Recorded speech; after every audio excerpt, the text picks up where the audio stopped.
రెస్టారెంట్లో high profit activities మీద ఎలా ఫోకస్ చేయాలో కొన్ని ఐడియాస్ చెప్తా వినండి.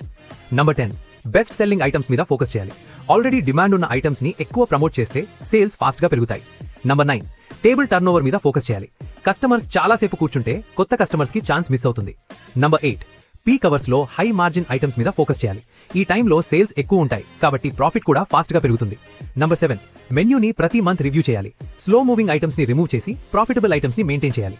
నంబర్ 6, అడ్వర్టైజ్మెంట్స్ కి స్పెండ్ చేసిన మనీకి యాక్చువల్ ఆర్డర్స్ వచ్చాయా లేదా అని చెక్ చేయాలి. మనీ స్పెండ్ చేసిన ప్రతిసారి రిజల్ట్ ట్రాక్ చేయడం చాలా ఇంపార్టెంట్. నంబర్ 5, స్టాఫ్ టైం చాలా వాల్యుబుల్. లో వాల్యూ టాస్క్స్ లో టైం వేస్ట్ కాకుండా కస్టమర్ సర్వీస్ అండ్ స్పీడ్ మీద ఫోకస్ చేయాలి. నంబర్ 4, రిపీట్ కస్టమర్స్ మీద ఫోకస్ చేయాలి. రెగ్యులర్ కస్టమర్స్ వల్ల స్టేబుల్ ఇన్కమ్ వస్తుంది.